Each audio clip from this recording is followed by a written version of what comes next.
سائنسدانوں کی طرف، اپنے قائدین کی طرف، اپنے نمائندے کی طرف دیکھ رہے ہیں کہ وہ اپنے انا کے ذاتی ایشوز ایک طرف چھوڑ کے پاکستان کے یہ جو اہم مسائل ہیں ان کی طرف توجہ دیں، تاکہ ہم مل کے ان مسائل کا مقابلہ بھی کر سکیں اور پاکستان کے عوام کی مشکلات میں کوئی کمی کا بندوبست کر سکیں۔ تو میں آپ سب کا بہت شکر گزار ہوں، اور ویسے تو میرا نہیں خیال کہ آپ کے سارے سوال ہمارا اس تاریخی پانی کا منصوبہ کے بارے میں ہوگا، لیکن میں آپ کے سوال کے جواب سرکش صدایو صاحب KTN سرکش صدایو، میرا KTN نیوز سے تعلق ہے۔ میرا آپ سے سوال یہ ہے کہ سر، سندھ حکومت تو تیزی سے چھوٹے بڑے جو عوامی منصوبے ہیں وہ مکمل کر رہی ہے، کیا سندھ کی ترقی میں وفاقی حکومت آپ کے ساتھ کھڑی ہے؟ دوسرا یہ کہ سر، آپ نے کل تقریر میں کہا تھا کہ وفاقی حکومت کو جو بڑے فیصلے ہیں وہ اکیلے کرنے کا اختیار نہیں ہے، تو کیا وفاقی حکومت آپ کو آن بورڈ نہیں لے رہی ہے؟ جیسے ابھی سندھو دریا پہ شیخ کینال بنانے والا فیصلہ ہے، اس پہ آپ کیا کہیں گے؟ بہت شکریہ۔ ویسے تو آپ کی جو پہلی سوال ہے، ہم تو کوشش کر رہے ہیں اور ہمیشہ سے ہمارا کوشش یہی رہا ہے کہ وسائل جتنے بھی ہو، بے شک کم بھی ہو، ہم کم وسائل میں سے زیادہ محنت کر کے اپنے عوام کے مسائل کے حل نکالنے کی کوشش کرتے ہی رہتے ہیں۔ افسوس کے ساتھ اب یہ مجھے محسوس ہو رہا ہے کہ جو چھوٹے صوبے ہیں، چاہے ہم حکومت میں ہوں یا ہم اپوزیشن میں ہوں، وفاق کا رویہ کچھ ایسا ہی رہتا ہے۔ جہاں تک پاکستان پیپلز پارٹی اور مسلم لیگ نواز کے درمیان معاہدہ ہوا اور ہم نے اس حکومت سازی میں اس حد تک ساتھ دیا کہ ہم نے ان کے وزیر اعظم کو ووٹ دیا، اس کے ساتھ ساتھ ہم نے یہ طے کیا تھا کہ نہ صرف اوبیسلی صوبوں کو ان کے حق تو ملنا چاہیے، میں اس کا یقین دہانی کے لیے ہم نے یہ آپس میں ہم اس کو مل کے بنائیں گے۔ جب وہ اس طریقے سے نہیں ہو سکا تو ہم سے وعدہ کیا گیا کہ جو پاکستان پیپلز پارٹی کا اس وقت ان پٹ اس طریقے سے نہیں ہوا، تو ہم سے یہ وعدہ کیا گیا کہ جو سندھ کے ترقیاتی منصوبے ہیں، جو بلوچستان کے ترقیاتی منصوبے ہیں، جو دوسرے صوبے میں یا وفاق کی سطح پہ پاکستان پیپلز پارٹی کی ان پٹ تھی، ان کو فنڈنگ دیا جائے گی۔ اور میں سمجھتا ہوں کہ نہ صرف جو پیپلز پارٹی کے ساتھ سیاسی بنیادوں پہ ایک وعدہ کیا گیا، اس پہ پوری طریقے سے یا صحیح طریقے سے عمل درآمد نہیں ہو رہی، مگر جس طریقے سے وفاق کو صوبوں کے ساتھ مل کے چلنا چاہیے، اور جو صوبوں کا تمام حق ہو، چاہے وہ صوبہ سندھ ہو، صوبہ بلوچستان ہو، صوبہ پنجاب ہو، صوبہ پختونخوا ہو، ان کو اپنا حق دینے چاہیے، وعدے پورا کرنا چاہیے۔ دونوں سلسلے میں حکومت کے بہتری کی گنجائش ہے۔ میرا امید ہے کہ جو ہمارا یہ شکایت ہے اس کو سیریسلی لیا جائے گا، اور ایک میننگ فل ڈائلاگ کے نتیجے میں ہم جو صوبے کے اعتراضات ہیں ان کو بھی دور کر سکتے ہیں، اور جو سیاسی وعدے کیے گئے ہیں اس پہ بھی عمل درآمد کر سکتے ہیں۔ جہاں تک آپ نے مینڈیٹ کی بات کی، وہ تو پارلیمانی نظام میں تو آپ کے سامنے ہے۔ حکومت کی جو طریقہ کار ہے، چاہے وہ پالیسی فارمیشن ہو یا وہ لیجسلیٹو عمل ہو، اس میں میرا خیال میں یا ان کا خیال میں شاید ان کے پاس 2/3 اکثریت ہے اور ان کو کسی سے پوچھنے کی ضرورت نہیں ہے۔ گراؤنڈ ریالٹیز میں سے تو اس میں سے کچھ فرق ہے، اور جو پارلیمان میں ان کے اسٹرینتھ ہے وہ ایسا نہیں ہے جیسے 90 کے دہائی میں جب ان کے پاس 2/3 اکثریت تھا یا کسی اور وقت میں۔ اس وقت میں ان کو باقی سیاسی سٹیک ہولڈرز کے ساتھ مل کے اجتماعی فیصلے لینے کے تو مینڈیٹ ہے۔ یک طرفہ فیصلہ کرنا، وہ بھی ایسے یک طرفہ فیصلہ جو کہ متنازع ہو، جو کہ ووٹر کے جو ایک بنیادی حق ہے اس کے اوپر ہو، جو ارسا اکارڈ کے خلاف ورزی ہو، جو ارسا کے خلاف ورزی ہو، 1991 کی ووٹر اکارڈ کی خلاف ورزی ہو، جو کہ آپ کے دوسرے صوبے کے اختلافات اس میٹنگ میں بھی اٹھائے جائے اور ان کے جو اعتراضات ہیں آن ریکارڈ ان کو اگنور کرتے ہوئے آپ کسی منصوبے پہ آگے بڑھتے جائیں گے، تو اس کے لیے تو بالکل نہ میرے خیال میں ان کے پاس مینڈیٹ ہے، اور یہی طریقے سے منصوبے متنازع ہوتے ہیں۔ اگر آپ نے کامیابی سے کسی چیز کو حاصل بھی کرنا ہے تو اتفاق رائے سے مل بیٹھ کے بات چیت کر کے سب کے جو نقطہ نظر ہے ان کو سمجھنے کے بعد اگر کوئی منصوبہ بنایا جائے گا تو وہ کامیاب ہوگا۔ ورنہ ایک زمانے میں کسی نے سوچا تھا کہ وہ کالا باغ ڈیم بنائے گا، آپ مجھے بتائیں وہ ڈیم کہاں ہے؟ وہ بھی ایک یک طرفہ فیصلہ تھا، یہ بھی ایک یک طرفہ فیصلہ ہے۔ اس زمانوں میں وہ یک طرفہ فیصلہ کو ہم نے ہی ناکام کروایا، اور انشاءاللہ تعالی آج کے زمانوں میں بھی، آج کی سیاسی صورتحال میں بھی جو یک طرفہ فیصلے ہوں گے ان پہ عمل درآمد مشکل ہوگا۔ بابو اقبال ARY میرا سوال ہے کہ جس طرح آپ نے کل بہت سی چیزیں واضح کی یہ تقریب میں اپنے خاص طور پہ یہ بات آتی ہے جو کینال نکالے جا رہے ہیں پانی کے خشک ہونے کا، تو ایک تو پاکستان پیپلز پارٹی کا ماضی میں جو میں نے دیکھا اس میں سندھ میں کالا باغ ڈیم پہ ایک الگ موقف تھا، اور پنجاب والے جو تھے وہ کالا باغ ڈیم پہ ان کا الگ موقف تھا۔ کیا ان کینالوں کے لیے پنجاب کے آپ کی جو بھی قیادت ہے یا ورکر ہے وہ آپ کے ساتھ ہے؟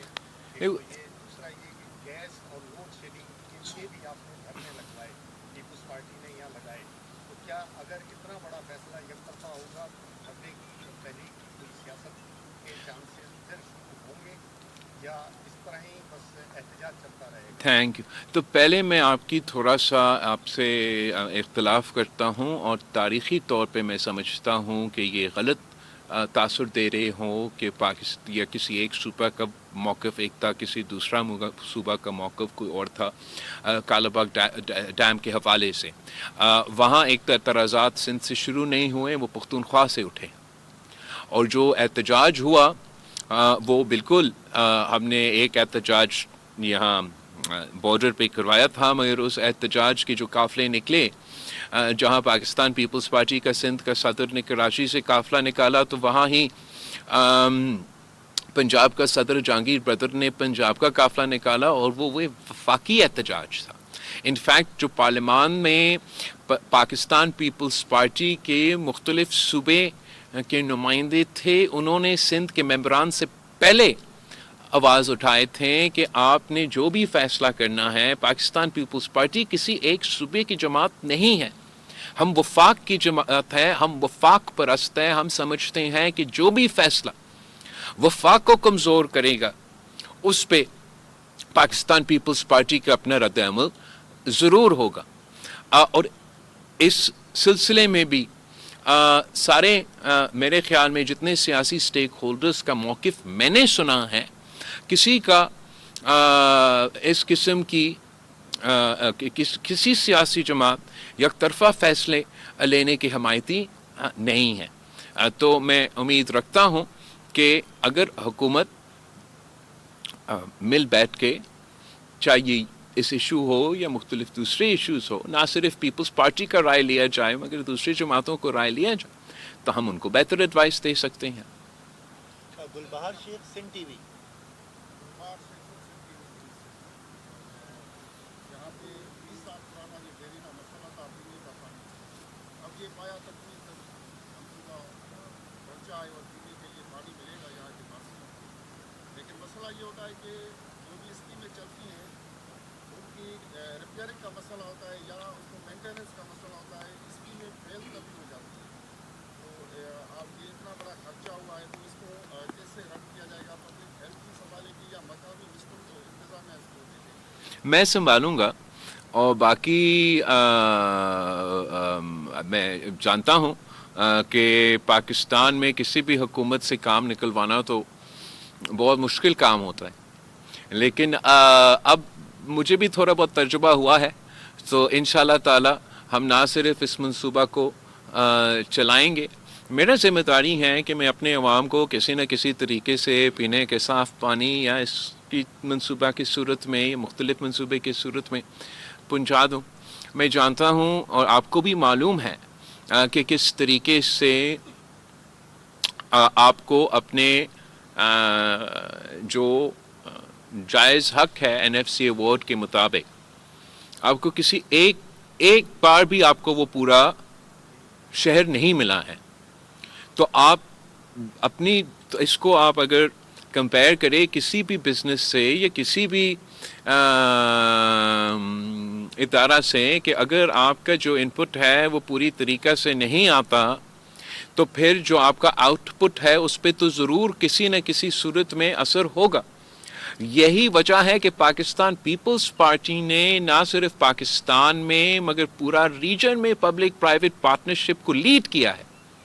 اس لیے ہمیں جو محسوس وہ PTI کا دور، مسلم لیگ کا دور، PDM کا دور، آج کا جو بھی دور، ان تمام حکومتوں میں اگر ہمیں اپنا صحیح طریقے سے شہر نہیں مل رہا تھا تو اس کا یہ نہیں مطلب تھا کہ ہم نے پھر کہا کہ چلے پھر کام نہیں ہو سکتا ہے۔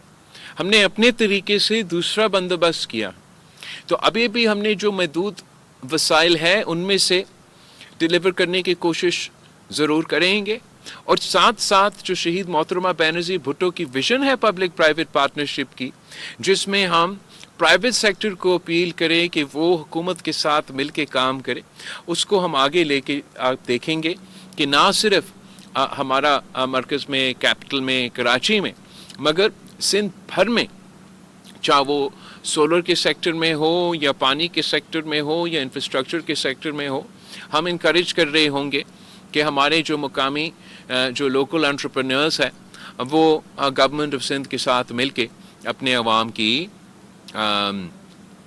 خدمت میں اپنا کردار ادا کریں، اور جو یہ اسپیسیفک منصوبہ ہے ان کی جو مینٹیننس ہے وہ ایک طرح سے حکومت کے اپنے طریقہ کار ہے۔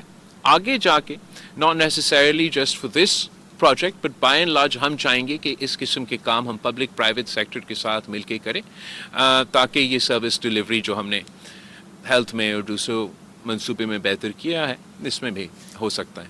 علی نعیم جیو حیدرآباد جیو لڑکانا نہیں ہے؟ سر ہے سر، یہ بیٹھے آخری سوال ہے۔ اچھا اوکے، چلیے حیدرآباد سے شروع ہوتے ہوتے اچھا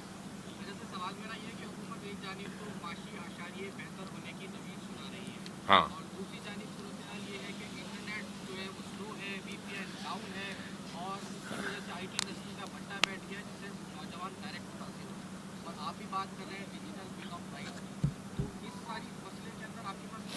تو جہاں تک آپ نے معیشت کی بات کیا ہے، میں نے بھی یہ سنا ہے کہ معیشت تھوڑی بہتر کر چل رہی ہے اور جو مہنگائی ہے اس میں کمی آئی ہے۔ دیکھیں یہ ہماری بنیادی مطالبہ تھا۔ اگر پاکستان پیپلز پارٹی نے کسی کے ساتھ حکومت سازی میں دیا تو الیکشنز میں ہم سب ساتھ تھے۔ آپ کو معلوم ہے، میرا ووٹر کا سب سے بڑا مطالبہ یہ تھا کہ مہنگائی میں کمی۔ ہر کسی ووٹر کا مطالبہ سب سے زیادہ یہی تھا، کسی قیدی 804 کی نہیں تھی، یہی تھی مہنگائی میں معاشی بحران سے نکالنا۔ تو جو یہ حکومت کا کلیم ہے جو بظاہر یہ کاغذات کے حد تک نظر بھی آ رہا ہے، تو اس کو نہ صرف اس کو ہم ویلکم کرتے ہیں، اس کو خوش آمدید کرتے ہیں۔ ہم حکومت کی اس جہاں ہم اگر میں تنقید کرنے کا کسی کے پاس گنجائش ہے تو جہاں کوئی چیز صحیح چل رہا ہے یا جہاں کئی پازیٹیو یا مثبت رزلٹ ہمیں نظر آ رہا ہے، ہمیں نہ صرف اس کو انکریج کرنا چاہیے، ماننا چاہیے، اور ہمارے باقی جو مطالبات اپنی جگہ جو ہمارا معاہدہ ہوا حکومت کے ساتھ اس پہ عمل درآمد ہو رہا ہے نہیں ہو رہا ہے، باقی ہماری جو پالیسی ڈیسیژنز ہے حکومت کے ساتھ، جو بنیادی وجہ ہے کہ پاکستان پیپلز پارٹی آج کانفیڈنس کے ساتھ ان کے ساتھ پارلیمان میں بیٹھے ہیں، تو یہ بنیادی وجہ یہ ہے کہ جو اکنامک حالات ہیں وہ ہم جو نیشنل ہمارا پرائیورٹیز ہے، ان میں سے جو اکنامک حالات ہیں، مہنگائی کا کمی ہے، وہ ہم سب کے سب سے زیادہ ذمہ داری ہے. اور جو بھی پولیٹیکل سچویشن ہمیں اس کو sort of will show us کہ معاشی طور پہ بہتری آ رہی ہے، تو آف کورس ایک سیاسی ذمہ داری ہے، ایک نیشنل ذمہ داری ہے کہ ہم اس کو فردر کریں، اس کو فردر اچیو کریں. اگر ہم سمجھتے ہیں اس میں کہ اگر معاشی طور پہ بہتری آ رہی ہے تو ضرور ہمارا پارٹی کا موقف یہ ہوگا کہ اس بہتری کو اب عوام کو محسوس ہونا چاہیے، اس کو ٹریکل ڈاؤن ہونا چاہیے عام عوام تک، عام آدمی تک. تو وہ انپٹ ہم ضرور دیں گے اور دیتے رہیں گے حکومت کو. تو جہاں تعریف کا گنجائش ہے تو وہیں جیسے آپ نے ذکر کیا اس ڈیجیٹل ایشو پہ تو تنقید کا کافی گنجائش ہے. اب تھوڑا سا مجھے تو مذاق لگتا ہے اس لحاظ سے کہ حکومت کا اپنا پلان تھا بھائی، میرا نہیں. انہوں نے خود لانچ کیا کہ ہم نے پاکستان کو $1 ٹریلین اکانومی بنانا ہے، رائٹ؟ اسی $1 ٹریلین اکانومی بنانے کے لیے آپ کو $60 بلین کا ایکسپورٹ چاہیے تھا آئی ٹی سیکٹر سے، ٹیک سیکٹر تھے ماشاء. اور یہ وہ میں سمجھتا ہوں کہ پاکستان پیپلز پارٹی کا ہمیشہ یہی موقف رہا ہے کہ زراعت پاکستان کی معیشت کی بیک بون ہے. آج کے دور میں اگر زراعت کے بعد کسی ایک شعبے میں پاکستان کی معیشت کو رسپانس دے سکتے ہیں تو یہ ہمارا آئی ٹی سیکٹر ہے، ڈیجیٹل سیکٹر ہے، ٹیکنالوجی سیکٹر ہے. اور یہ بھی ثابت ہوا ہے سالوں سال جب پاکستان میں معاشی بحران چل بھی رہا ہو، without any support from the government of Pakistan, without the infrastructure support that China gives, that India gives, that most of our regional countries give, other countries give. Pakistan کی جو ٹیکنالوجی سیکٹر ہے وہ تیزی کے ساتھ آگے بڑھتا جا رہا تھا. اور آپ نے خود یہ فیصلہ لیا کہ نہیں، ہم نے اپنا ہی انٹرنیٹ کو جو آج کل انفراسٹرکچر ہے، ان کو یہ سمجھ نہیں آتا، اس لیے ان کی سیاست تو یہ موٹر وے سے شروع ہوتا ہے اور میٹرو پہ ختم ہوتا ہے. مگر یہ 90 کی دہائی کا انفراسٹرکچر تھا. ہماری نسل کے لیے جو انفراسٹرکچر ہے یہ ڈیجیٹل بینڈویتھ انٹرنیٹ کی انفراسٹرکچر ہے. جتنا پاکستان میں انفراسٹرکچر موجود تھا وہ ناکافی تھا. ہم نے سپیڈ میں کمی لینے کے بجائے اس کو تیز کرنا تھا. ہم نے اس کو ریسٹرکٹ کرنے کے بجائے ان علاقے میں پہنچانا تھا جہاں تک ابھی تک نہیں پہنچا تھا، تاکہ آپ پاکستان کے پاس، پاکستان کے عوام کے پاس، پاکستان کے شہریوں کے پاس صرف ان کو وہ انفراسٹرکچر چاہیے تھا. پھر انہوں نے خود اپنا ترقی کا، معاشی ترقی کا بندوبست کرنا تھا. خود اپنا کردار جو ڈیجیٹل مارکیٹ سپیس ہے، جو ڈیجیٹل اکانومی ہے، اس میں وہ کردار ادا کرنا تھا. اور یہ اتنا خوبصورت ٹیکنالوجی ہے کہ یہ ایک قسم کا مساوات کی اس طریقے سے بندوبست کرتا ہے کہ جہاں سے آپ تعلق رکھے، جو بھی آپ کی بیک گراؤنڈ ہو، آپ کو یہ اسکل معلوم ہو، آپ کے پاس یہ انفراسٹرکچر آپ کے پاس موجود ہو، تو آپ اپنا خواب کو حقیقت میں تبدیل کر سکتے. اور یہ ثابت ہر ایسپیکٹ پہ، سروس سیکٹر میں آپ دیکھیں، آپ کی میڈیا، اپنا میڈیا کی سپیس میں آپ دیکھیں کہ کس طریقے سے ٹریڈیشنل میڈیا کی جو اکنامک وائبلٹی ہے وہ کمزور ہوتا جا رہا تھا. چاہے وہ آپ کا پرنٹ میڈیا ہو، چاہے وہ آپ کا الیکٹرانک میڈیا ہو، چاہے وہ جو بھی میڈیا کے پلیٹ فارمز تھے. اور خاص طور پہ اس لیے یہ نان وائبل ہو رہے تھے کہ جو میڈیا کے مالکان تھے ان کے لیے تو وائبل تھے، لیکن جو میڈیا میں کام کر رہے تھے ان کے لیے بالکل ہی یہ وائبل تو نہیں ہو رہا تھا. اور جو بنیادی میڈیا کی جرنلسٹ ہونے کی ایک کرائٹیریا ہوتا ہے کہ آپ کا کمائی صرف اور صرف جرنلزم سے ہو، وہ تقریباً پاکستان میں کسی حقیقی جرنلسٹ کے لیے جس کا خواب تھا کہ میں نے بڑا ہو کے یہی کام کرنا ہے اور کوئی کام نہیں کرنا، وہ اس حد تک پہنچ گیا تھا کہ وہ نہیں ہو سکتا تھا. ڈیجیٹل ٹیکنالوجی کی وجہ سے اور یہ ڈیجیٹل پلیٹ فارمز کے موقع مونیٹائزیشن کی وجہ سے، جس میں میں نے بھی جب وزیر خارجہ تھا فیس بک کے حد تک کوششیں کی کہ اس میں اضافہ ہو، اس کی وجہ سے اچانک آپ کی میڈیا کی اسپیس میں بھی جو اس کی معیشت کے حوالے سے مثبت کردار تھا آپ کو محسوس ہو رہا. تو یہ کیسے حکومت یہ فیصلہ یک طرفہ فیصلہ لے، وہ بھی ہر دن کوئی دوسرا نیا بہانہ. کبھی وہ مانتے ہیں کہ جی ہاں ہم بند کرنے جا رہے ہیں، کبھی وہ کہتے نہیں ہم نے ایسے کچھ کیا ہی نہیں ہے، کبھی وہ کہتے ہیں کہ ہمارا تار کٹ جاتا ہے، کبھی وہ کہتے ہیں کہ کوئی ٹیسٹنگ ہو رہا ہے. اب آپ مجھے بتائیں کہ پاکستان کے انٹرنیٹ کیبلز میں ایسے کیا ہے کہ جو ہمارے سمندر کے مچھلیاں ہیں وہ صرف پاکستان کے انٹرنیٹ کیبلز کھاتے رہتے ہیں، وہ بھی جب بھی اسلام آباد میں کوئی دھرنا ہو. یہ کس قسم پہ کہتے ہیں کہ یہ دہشت گردی. یار دہشت گرد جو ہے وہ سڑک پہ استعمال کرتا ہے، وہ پانی بھی پیتا ہے، وہ باقی چیزیں بھی کرتے ہیں، وہ ساری چیزیں بھی بند کرتے. یہ کیا بہانہ. میں مانتا ہوں سیکیورٹی، نیشنل سیکیورٹی ہمارا پریورٹی بھی ہے. ہم کھلا اس طریقے سے موب مینٹالٹی، مس انفارمیشن، ڈیفامیشن، یہ سارے اس دور کی حقیقت ہے. کچھ ایکسٹریم سولوشنز ہے جیسے چین میں، دوسرے ممالک میں ہیں. اس کے بعد بھی کچھ ایکسٹریم جو مڈل ایسٹ میں ہیں، اور پھر جو زیادہ اوپن موقع مگر وہاں بھی چیکس اینڈ بیلنسز یورپ میں اور امریکہ میں. لیکن جہاں جہاں یہ ریسٹرکشنز ہو، دیکھیے امریکہ میں بھی آپ کو وہ گائیڈ لائنز ہوتے ہیں، یو کے میں بھی گائیڈ لائنز کے ساتھ قانون ہوتے ہیں. آپ ہیٹ سپیچ کرے، آپ ڈیفیمیشن کرے، ایسے تو آسان نہیں ہے. آپ کا قانون کا پیچھا آپ کو جواب دینا پڑتا ہے. ریسٹرکشنز چین میں بھی آپ جائیں اور آپ کوشش کریں کسی اور ویب سائٹ کے استعمال کریں، مشکل ہے.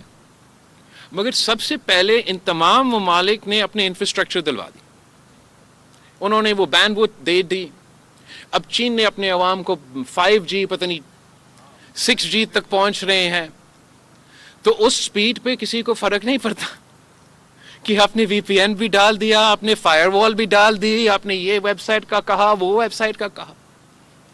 مڈل ایسٹ کو دیکھ لے، وہاں بہت کنٹرول ہے، مگر تقریباً وہ اس لیے کہ وہ کامرس کو اور اپنا اکانومی کو ترجیح دیتے، وہ اتنا کنٹرول نہیں کرتے. مگر چیکس اینڈ بیلنسز ہیں. یہاں میں کہہ رہا ہوں کہ چیکس اینڈ بیلنسز بھی ہو، بینڈوڈتھ تو دے، انفراسٹرکچر تو دے، پہلے تو پہنچائے آپ وہ حق عوام کو، وہ ہائی سپیڈ انٹرنیٹ پہنچائے، پھر ہمیں کہہ دے کہ یہ بھی وی پی این ہونا چاہیے، رجسٹریشن بھی ہونا چاہیے.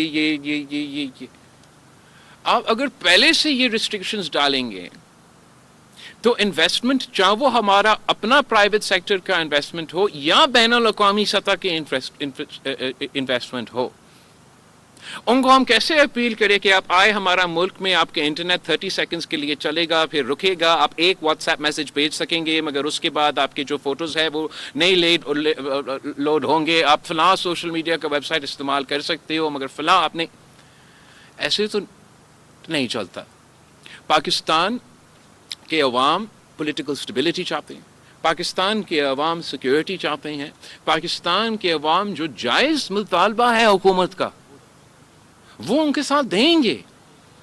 اگر وہ پاکستان کے عوام کے سامنے یہ اپنے ڈیجیٹل کے حوالے سے کہتے کہ ہمارا مسئلہ یہ ہے کہ مس انفارمیشن چلتا ہے، جو انتہا پسند تنظیمیں ہیں یہ اس کو استعمال کرتے ہیں، نفرتیں پھیلاتے ہیں، جانی نقصان پہنچاتے ہیں لوگوں کو، تو اس کے لیے میں بھی تیار ہوتا، آپ بھی تیار ہوتے میڈیا میں سپورٹ کر. اگر وہ کہتے ہیں کہ ہم چاہ رہے ہیں کہ آپ کو سیکیورٹی پہنچانا، وہ بھی ہم مانیں. مگر آپ یک طرفہ کسی سے بات کیے بغیر سب کے انٹرنیٹ بند کر دیں گے، وہ بھی اس ملک میں جس میں 70% آبادی 30 سال کی کم عمر کا ہو. تو اس کا مطلب ہے کہ اس کا آپ کا یہ ایک فیصلے میں اپنے 70% جو اس ملک کے آپ کا خلاف کر دیا ہے. آپ نے خلاف کیا ہو، میں تو ان کو خلاف نہیں کروں گا. اور میں سمجھتا ہوں کہ پاکستان پیپلز پارٹی کی یہ تاریخ رہا ہے کہ ہم نے ہر دور کے لیے جو حقوق ہے ان کے لیے جدوجہد کیا ہے. اور میرا نسل کے، میرا جنریشن کے اب یہ ڈیجیٹل دور ہے، اور اس دور میں بھی آج اس حکومت نے یہ فیصلہ کیا ان کو منا لیں گے نہیں منائیں گے یہ جیت جائے وہ تو دیکھ لیں گے, پھر اگلا حکومت آئے گا وہ بھی کہیں گے کہ ہم نے کچھ کرنا ہے. تو میں سمجھتا ہوں کہ اب جو نوجوان نسل ہے ہمیں کچھ مل کے یہ سوچنا ہے کہ ہم کیا رولز چاہتے ہیں. ہم بالکل سمجھتے ہیں کہ equitable access to the internet, high speed internet کو بنیادی حق بنانا چاہیے, پاکستان کے کونے کونے میں یہ پہنچانا چاہیے, یہ سہولت پہنچانا چاہیے. اس میں ایجوکیشنل بھی اکنامک بھی بہت سے فائدے ہیں. جو ساتھ ساتھ سیفٹی میجرز ہے وہ ہم اس پہ بات کرنے کے لیے تیار ہیں. جو عوام کے ڈیٹا پروٹیکشن کے میجرز ہے ان کو بھی انکارپوریٹ کرنے کی ضرورت ہے. جو ڈیجیٹلائزیشن کی ای کامرس کی سپیس ہے اس کو سپورٹ کرنے کی زیادہ گنجائش ہے. ان کی جو مختلف کرنسیز ہے جو باقی دنیا, اب امریکہ بھی جا کے ان قسم کی کرنسیز کو ماننے جا رہے ہیں, ان پہ بھی غور کرنے کی گنجائش ہے. ہمیں تو جو ڈیجیٹل ای کامرس ہے اس کو انکریج کرنا چاہیے, ان پہ اس قسم کے پابندیاں نہیں رکھنا چاہیے. اینی میں نے بہت تفصیل سے آپ کا جواب تو دیا, اور اب یہ تو پانی کے سے ہم بہت دور. بابو بھائی ٹائم کم ہے. آپ کا اب ہو گیا پانی, کسی اور کو. عامر بھائی جیو لاڑکانہ سوال کرنے دے. یہ بتا رہا ہوں آپ کو کہ کل گڑی خدا بخش میں بڑا انٹرنیٹ بہتر تھا آپ کے تنقید کے خوف کی وجہ سے. اچھا یہ پہلی دفعہ ہوا, یہ بتا رہا ہوں. یہ میرے خیال میں اتنا میرا خوف نہیں ہے بھائی, یہ کسی اور. صابر بھائی جیو لاڑکانہ. میرا نام صابر شاہ ہے, Geo News Larkana. I am grateful for remembering Sabir. اور دوسرے سر ایک چیز تو کہنا چاہتا ہوں اور آپ کو نوٹس دلانا چاہتا ہوں کہ لوگ گڑی خدا بخش کا ذکر ضرور کرتے ہیں لیکن ان کو ایک گاؤں نظر آتا ہے. ایک گاؤں ہے, ایک گڑی خدا بخش نام. میں نے جیو میں ایک اسپیشل پیکیج کی گڑی خدا بخش کب آواز ہوا, who was first dead body which was buried there, اور اس کے بعد میں کون کون آئے. اچھا, گڑی خدا بخش انٹرنیشنلی ویری انٹرسٹنگ. انٹروڈکشن. میں ضرور دیکھوں گا, میں اپنا ان سے مانگتا ہوں یہ آپ کی کاپی آپ کی. سر میرا سوال یہ ہے کہ کل آپ نے اپنی اسپیچ میں کہا تھا کہ عمران ایک بہانہ ہے, ایٹمی ٹیکنالوجی اور میزائل اصل میں نشانہ ہے.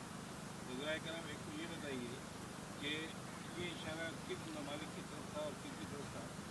دوسرا میرا اسی کے ساتھ ایک چھوٹا سا سوال اور ہے کہ D G I S P R نے کل پریس کانفرنس کی ہے, اس میں انہوں نے کہا ہے کہ 9 مئی اور 26 نومبر کے فائنانسرز, پلانرز, فیسیلیٹیٹرز ان سب کے خلاف کارروائی کی جائے گی.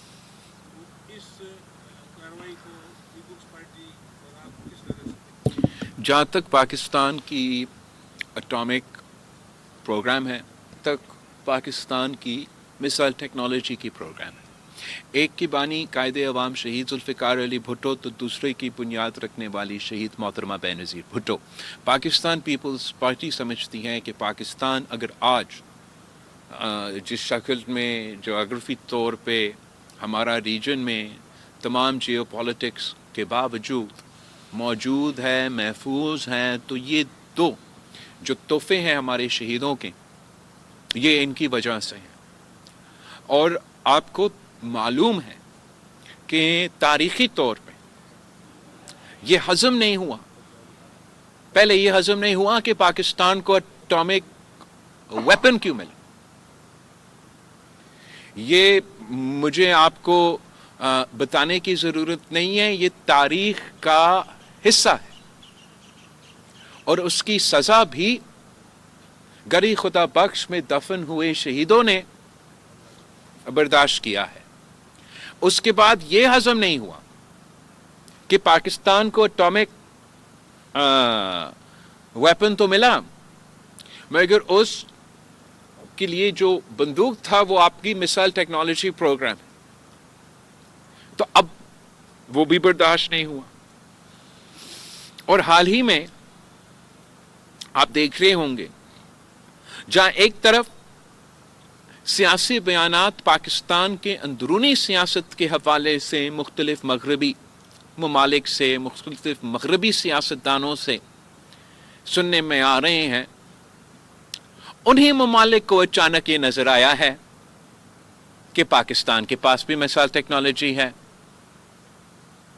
جو آج کل کی دنیا بھر کے حالات ہے وہ بھی آپ کے سامنے ہیں. آپ مجھے گنوا کے بتا دیں